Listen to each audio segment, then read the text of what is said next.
नमस्कार दोस्तों, आज 26 नवंबर 2020 है और आज ही के दिन 26/11 का मुंबई का आतंकवादी हमला जो था 14 साल पूरा हो गया।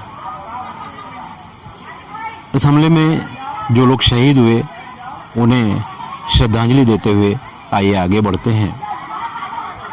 फिलहाल कोरोना का जो मामला है पूरे देश में एक बार बड़ी तेज़ी से फैल रहा है। महाराष्ट्र की बात करें, 26 नवंबर से महाराष्ट्र की सीमा में प्रवेश करने वाले जो लोग भी हैं, चाहे वो बाय रोड आ रहे हों या बाय प्लेन आ रहे हों या बाय ट्रेन आ रहे हों, उन्हें कोरोना की नेगेटिव रिपोर्ट अपने जेब में रखनी होगी तो ही महाराष्ट्र में एंट्री होगी। कोरोना के साथ साथ महाराष्ट्र का जो स्लम एरिया है, खासकर भिवंडी, मालेगांव, इस तरह के इलाके जहां स्लम एरिया ज़्यादा हैं, वहां एक नई बीमारी बड़ी तेज़ी से पैर पसार रही है, जिसे पूरी दुनिया टीबी के नाम से याद करती है या जानती है। टीबी के ताल्लुक से भिवंडी निजामपुर शहर महानगर पालिका की पूरी टीम लगी हुई है कि टीबी पर किस तरह से कंट्रोल किया जाए, कैसे इसे संभाला जाए। इसलिए महानगर पालिका के टीबी डिपार्टमेंट के लोग बड़ी तेज़ी से काम कर रहे हैं। इसी ताल्लुक से हमने भिवंडी शहर के डॉक्टर, प्रिंसिपल, टीचर या इस तरह के सामाजिक कार्यकर्ता जो हैं उनसे टीबी के ताल्लुक से अपील जारी करना शुरू की है, ताकि जब महानगर पालिका के लोग, टीबी डिपार्टमेंट के लोग घर घर सर्वे करने के लिए जाएं तो लोग उन्हें सपोर्ट करें। आइए आज भिवंडी शहर के बहुत ही मशहूर डॉक्टर, चाइल्ड स्पेशलिस्ट डॉक्टर सलाम अंसारी क्या कहते हैं टीबी के ताल्लुक से।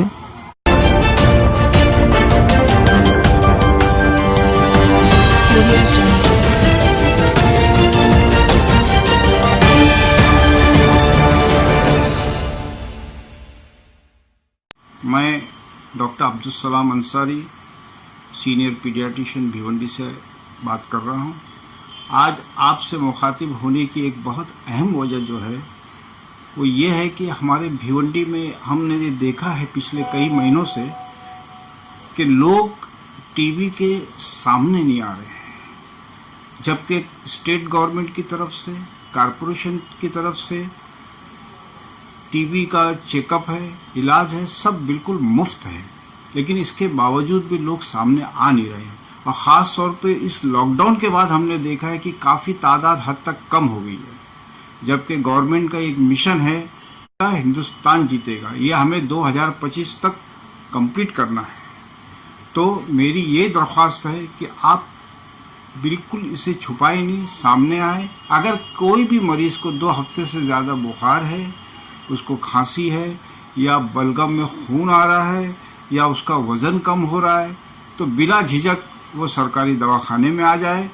वहाँ हर किस्म के लेटेस्ट जो भी टेस्ट है वो सब अवेलेबल है। उसके बाद उसका जो इलाज भी है वो भी फ्री में होगा। अभी बीमारी कोई भी छुपाने से ख़त्म नहीं होने वाली है। आपको पता होना चाहिए कि हिंदुस्तान में हर मिनट में 2 लोगों को टीबी होती है और हर 3 मिनट में 2 लोग इससे ख़त्म हो जाते हैं। अब भिवंडी में ये मसला कुछ ज़्यादा ही है, क्योंकि हमारी एक इंडस्ट्रियल सिटी है, हमारे यहाँ घिटाव है, हमारे यहाँ आबादी पॉपुलेशन बहुत कंजेस्टेड उसमें रहती है, हमारे यहाँ पोल्यूशन बहुत ज़्यादा है। तो वो हिसाब से भिवंडी जो है ये और ज़्यादा टीबी का वो है।